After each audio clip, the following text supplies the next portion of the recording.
Andrew Jeune here with your Asian racing review. Coming off a huge weekend and heading into another fantastic 7 to 10 days of racing as well. We'll touch on Japan. We'll be in Hong Kong. We'll talk about America as well. We'll start off, though, as I welcome in Michael Cox, editor of the Asian Racing Report, with two of those subjects combined. Michael, that's a Hong Kong horse romantic warrior in Australia for a brilliant win in the Cox Plate. What a race. Yeah, Andrew, great to be here. And it was great to be there at Moonee Valley for what was a historic moment in Hong Kong horse racing. Romantic Warrior. Well, he is brilliant, but maybe some of the words, that's most commonly the word we've used to describe him. But I think the word I'd use to describe this win was tough. It was a very narrow victory. He's blown his rivals away before when he's won. He's lost a few close ones in the last year. He went into that race with a lot of doubts about the preparation. Danny Shum saying the horse was only 90 to 95% fit. And if you're here last week, I called the preparation poorly prepared.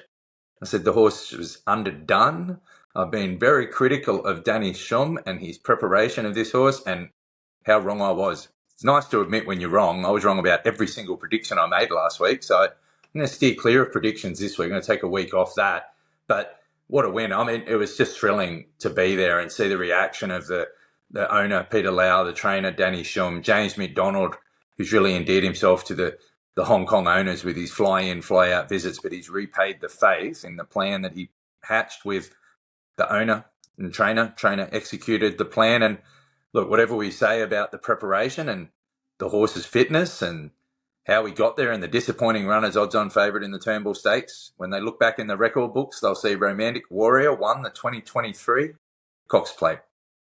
Yeah, I am going to ask you for prediction later on, so stand by for that. But tell me about Peter Lau then. Incredible moment for him, I'm sure. What's he thinking now in terms of where Romantic Warrior goes next? Back to Hong Kong, assuming. So I was lucky enough to spend a few moments with Peter and the connections after the race at Moonee Valley. I think they're leaning towards either one of a couple of options in Japan. Probably the Yasuda Kinnan back at a mile, though, late in the season. It's a very popular target for Hong Kong horses. It comes after the domestic schedule's done and out of the way. And that becomes the challenge now for Romantic Warrior. They weren't getting too far ahead of themselves, but that was the race that came up as the most probable target late in the season, the mile race at Tokyo in June. But before then, the challenge now is for Romantic Warrior to go back and defend his crown in the Hong Kong Cup in December, on December 10. Now, it's a challenge, but the reason Romantic Warrior stayed in quarantine for the entire stay in Australia so he could get back to Hong Kong and back into his own stable sooner and be prepared for that race. And that's when we'll really find out. I think it's an important race when Romantic Warrior does go back to Hong Kong, because this probably ranks as it's one of the greatest ever wins by a Hong Kong horse on foreign shores. And if you go back to the other race victory that would be vying for it, would be Vengeance of Rain in the Shima Classic back in 2007, I think. And after that, Vengeance of Rain came back. He was beaten in the Champions Enchanted Cup. The narrative was that he wasn't the same, that the win and the trip had taken something away from his form when he returned. Now, it's going to be a big watch on Romantic Warrior. We hope that this win provides a catalyst for more Hong Kong horses to go and travel, which we've seen a lot in the past. But if he comes back and looks a tired horse in the Hong Kong Cup, that could affect the way other Hong Kong owners and trainers perceive a trip, especially to Australia, which is so tough. The amount of time in quarantine, training out of Werribee, lots of scans and veterinary procedures to go through. So, look, let's hope for the best for Romantic Warrior to come back on, perform well through the domestic season on all the Group 1s there, and then onwards and upwards to Japan. You think he'd be going overseas again after that great performance. Well, that's certainly something to look forward to. You mentioned about great performances from Hong Kong horses overseas. Of course, that's not the first time Danny Shum's been involved in one of those, either Little Bridge, cast your mind back to that great win in the Kingstown Stakes. Yeah, and of course he worked with the great trainer Ivan Allen before that, and was a travelling foreman for Fairy King Prawn, who won the Yasuda Kinnan, and also Indigenous, who was second in Japan. And Danny Shum is, he's not a top three or a premiership sort of fighting up there at the top of the table, but as a contender. But he certainly is shown that spirit of adventure, and look, he's naming the record books now, and I think it'll be a hugely influential win looking forward. Yeah, well done to all concerned with Romantic Warrior. Of course, they had talked at the back end of last season about possibly going to Japan around this time to take on the mighty Equinox. People were saying that it wouldn't necessarily be a walkover for him in the Tenno Show Autumn on the weekend, with Doju's a horse that's beat him in the past lining up again. But again, what a performance from him, stopping the clock. Although there's a little bit of, say, controversy, but a discussion around what the time actually was. But the official time in Japan, 1:55.2 for 2,000 metres.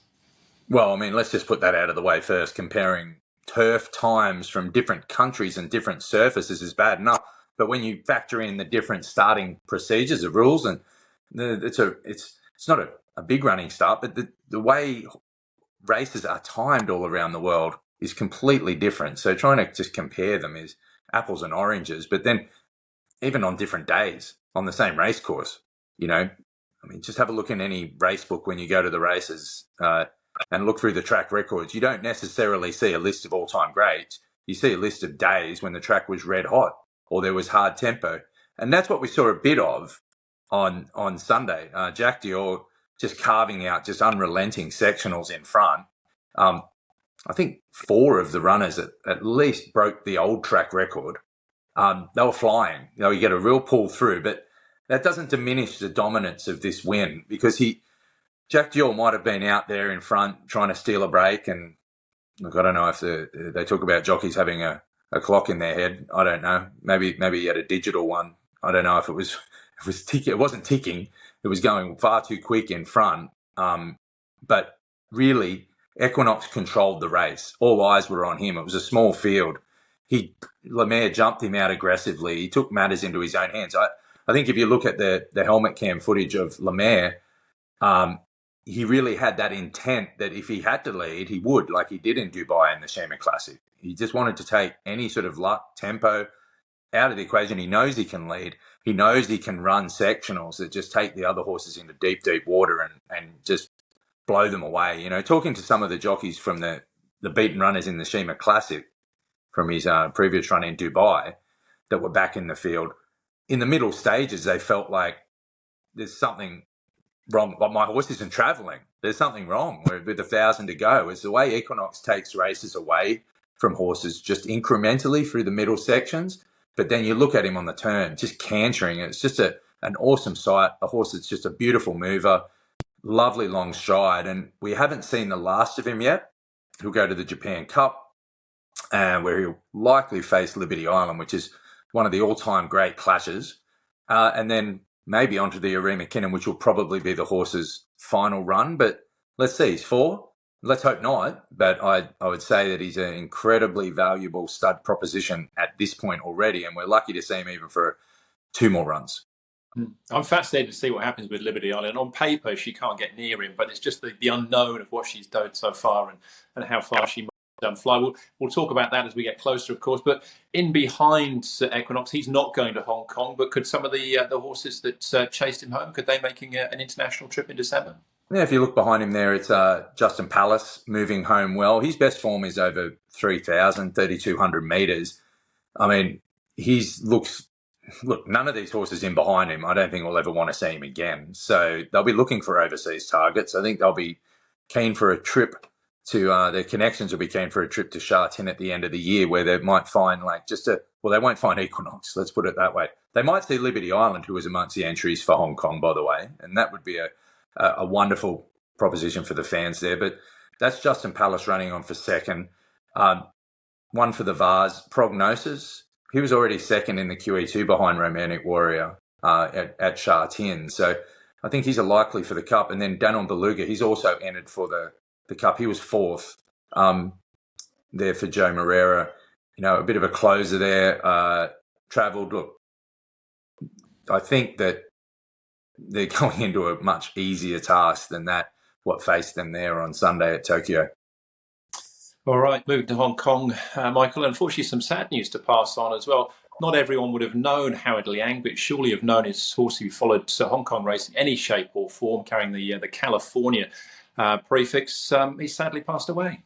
Yeah, and in a week that Romantic Warrior and his owner Peter Lau showed what sort of Hong Kong spirit of travelling and wanting to be a sportsman and take on the best, Howard Liang was certainly of that ilk. He took California Memory to different targets around the world. He wasn't successful there, but he did it in the right way.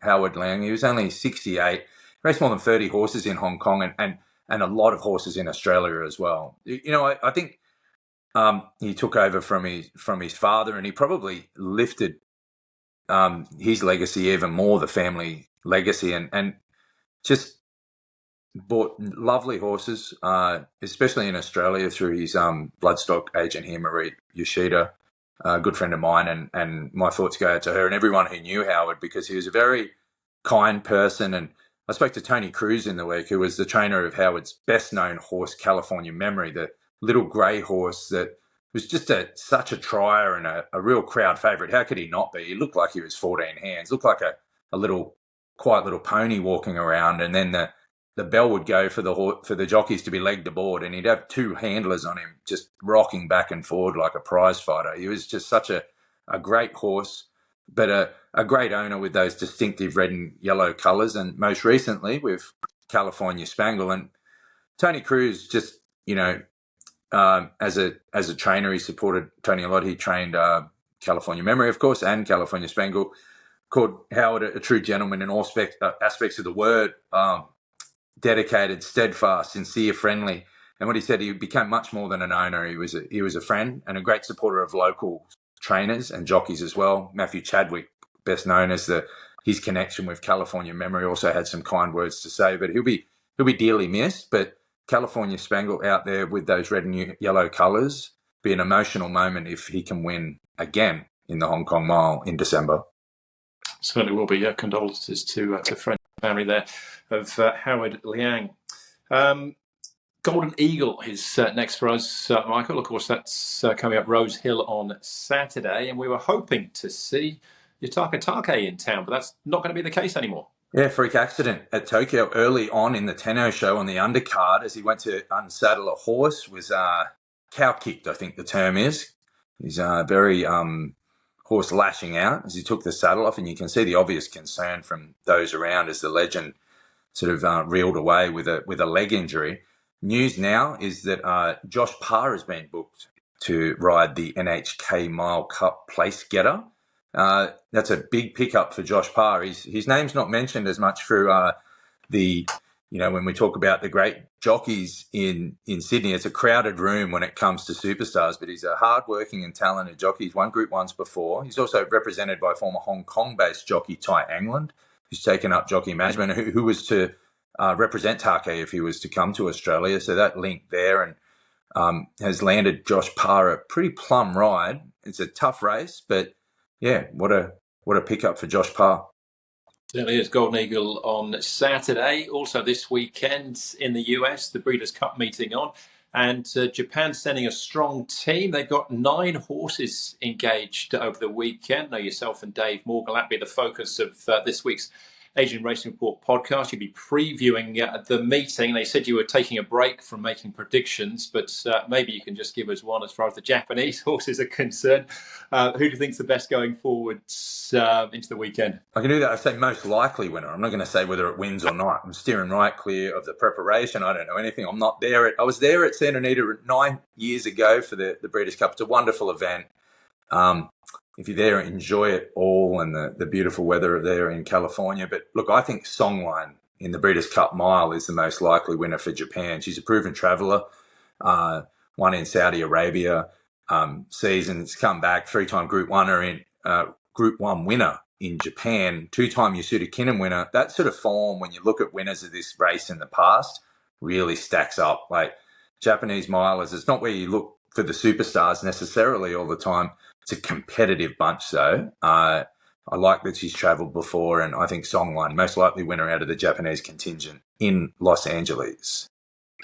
All right, there you go. That's the podcast this week. Of course, not forgetting it's the first Tuesday in November next week as well, which means the Melbourne Cup, the Europeans all in town, the Japanese run as well in breakup. We don't have the final makeup of the field just yet. That will be won't happen until racing closes on Saturday. The final horse is trying to qualify there, but Tuesday next week, obviously the big one here in Australia. Right, covered a fair bit of ground there, Michael. Anything else to look out for on the website? Yeah, plenty of news coming up. As I said, as you mentioned, the Breeders' Cup preview podcast, a little bit of news looking forward and reviewing the week ahead, but really massive week of racing coming up. So we're just readying ourselves for that. Breeders' Cup, Derby Day, Golden Eagle. It's a smorgasbord of racing action, so enjoy it all. Great stuff. Thanks as always. And keep following us, of course, on all the major social channels and tuning in for more from Asian Racing Review.